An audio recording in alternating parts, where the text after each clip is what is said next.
กราบสวัสดีทักทายด้วยว่ากราบสวัสดีทักทายเนาะว่าผมกับช่อง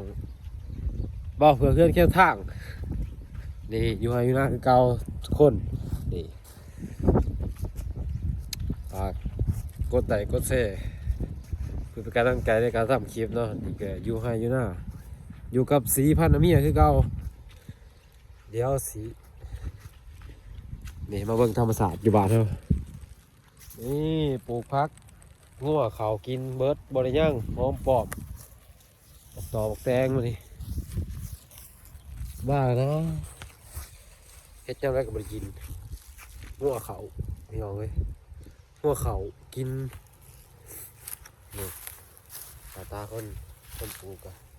นี่เนาะนี่ตาคนปลูกพี่น้องเลยนี่เนาะ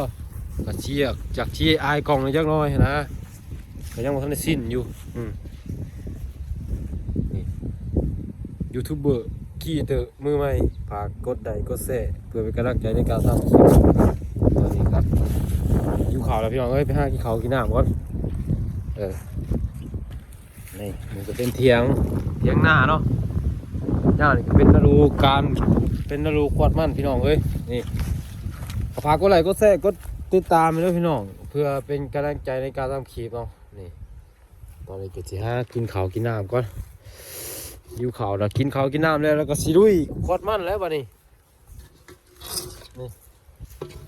กับข้าวกะบ่มีหยังหรอกนี่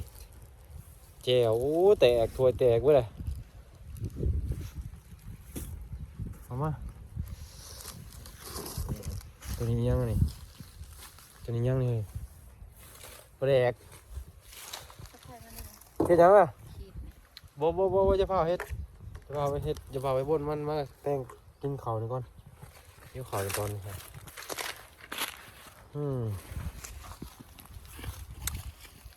อยู่ให้อยู่หน้าอยู่หัวอยู่สวนอยู่บ้านเฮาก็ประมาณนี้พี่น้องเอ้ยมีหยังก็กินไปบ่ได้ยากกินผู้อยู่เป็นอยู่ผู้กินเนาะนี่อยู่น้ำไห้น้ำหน้า